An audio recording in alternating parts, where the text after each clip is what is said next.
by looking at the top 10 players according to ESPN's NBA rank. The seventh player on the ranking is Blazers star point guard Damian Lillard. Inside the bubble, Dame Doll, one player here with the seeding games for his 37.6 points and 9.6 assists as the Blazers claim the 8th seed to reach the playoffs. Max, is Dame the top point guard in the league? Yep.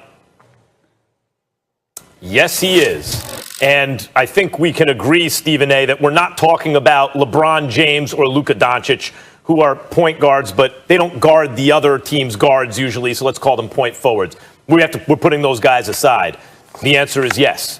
Because part of this stuff is predicting and trajectory. And as great as Steph Curry has been, Damian Lillard's 2 years younger and has taken the next step. You know, Steph Curry showed the way. But Damian Lillard saw that, and he's shooting from a million miles away and hitting, and is completely unstoppable offensively. And then when you look to this year, not only is his game still ascending, where Curry's has plateaued, but it's ascending, and now he has certain pieces on the team. When you examine these two guys' teams, in fact, Damian Lillard's life is going to be a little easier on the Blazers than Steph Curry's is going to be on the Warriors, I think. And all that means to me, it adds up to, I think, Damian Lillard in this coming season will be the best true, we're not talking about the LeBron and Doncic, point guard in the NBA. You're wrong, but I respect where you're coming from.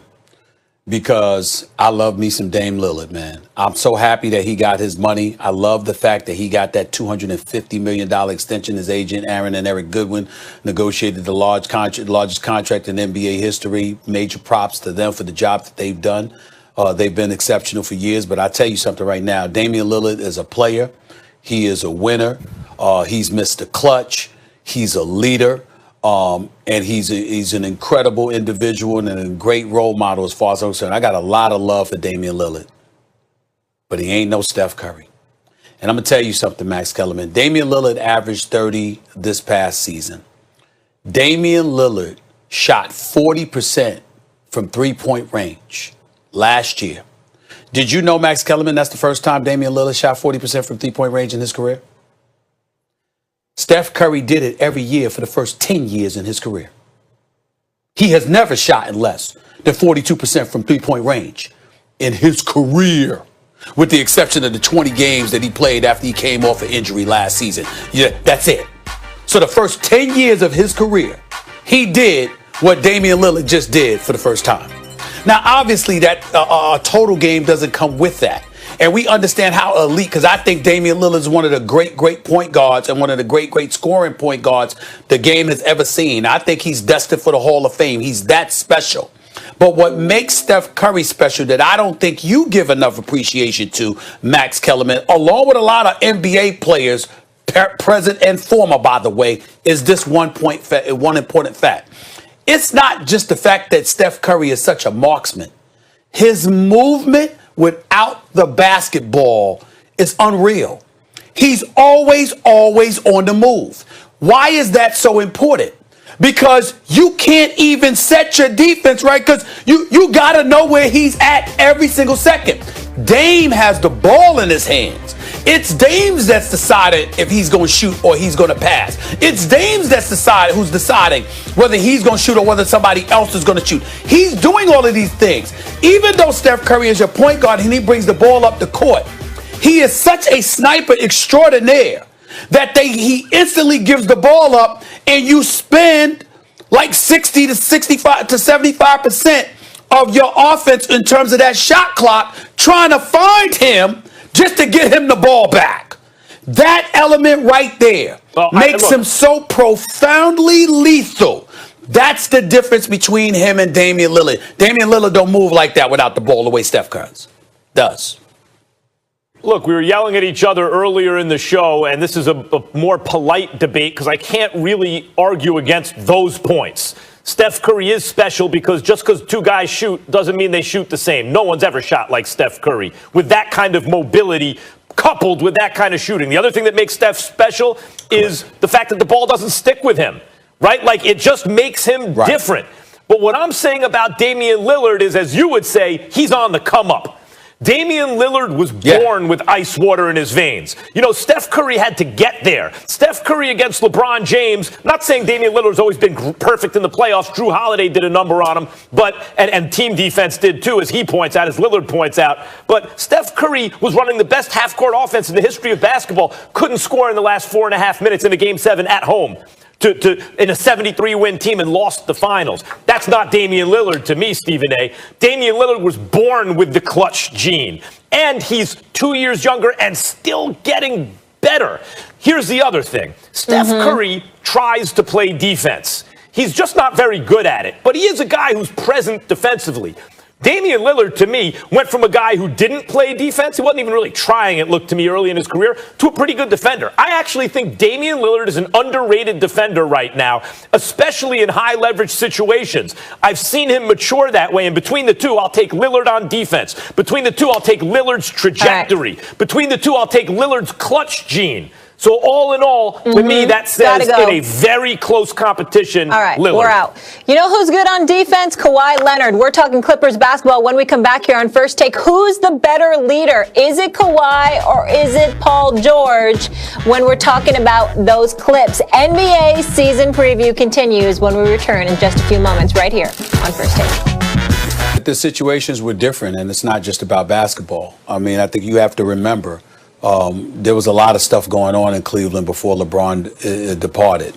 There were teammates who betrayed him. There were people who were chirping and talking behind his back all the time.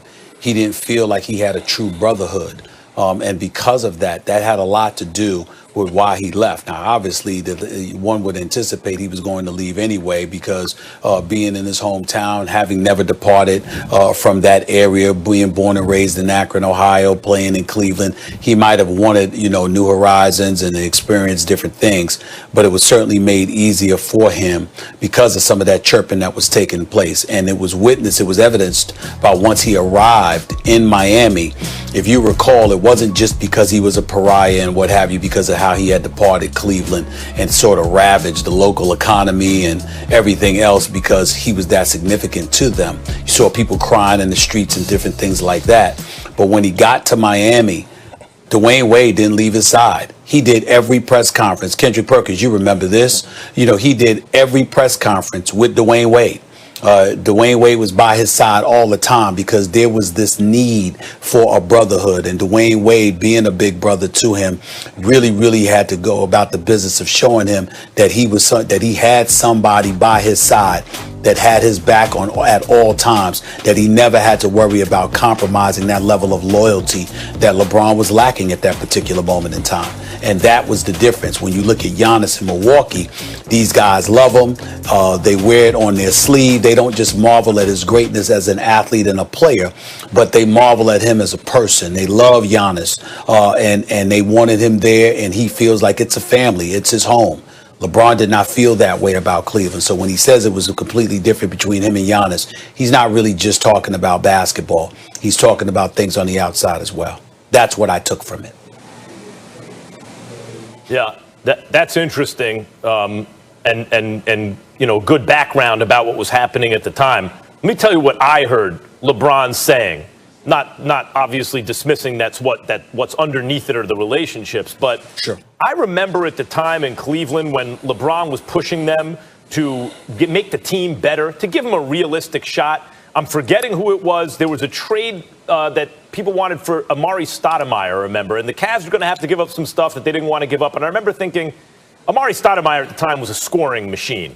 And LeBron wasn't playing with any other all-stars. And it's not like Stoudemire was an MVP. He was just, he's an all-star. And I remember thinking, they won't give up what for an all-star for LeBron? Michael Jordan, whatever you want to say about him, they took a while, but they eventually put a team around him. And you could see it building, right? The right coach and Scottie Pippen and Grant, and it was building. LeBron was sitting there waiting like, you guys aren't getting this done. I understand Magic Johnson's born into a league with Kareem Abdul-Jabbar. Good for him. And Kobe Bryant gets Shaquille O'Neal. Good for him. And at least they built around Jordan. What are you doing for me? So LeBron took matters into his own hands, from which he was vilified. And he said, okay, if they're not going to build a team around me, I'll go build a team, right? I think that's what I heard him saying. Giannis is in a situation where whether they're trying the best way or not, they are trying. They are bringing him in help. Whether it's enough help or not, we will see. But they're trying to build and keep him. And LeBron's like, they weren't doing that for me. Well, Stephen A. Max, I feel like both of you guys came up with some great points, but this is what I think LeBron James was saying. When LeBron James was drafted by the Cleveland Cavaliers, they handed him the keys to the Mercedes-Benz, and he had to just drive the organization, meaning he had to teach himself how to park. He had to teach himself how to get on the highway and use his blinkers. When the Bucks drafted Giannis got the opportunity to go to driver's ed. He got the chance to learn how to use the windshield wipers and the left signal and learn how to, ease on his brake when he was coming up on the stop sign. So with that being said, it's one word that comes to mind: expectation. Expectations. LeBron James' expectations were greater than probably any other player in NBA history. Giannis didn't have the same expectations as LeBron James. So when you look at LeBron's situation,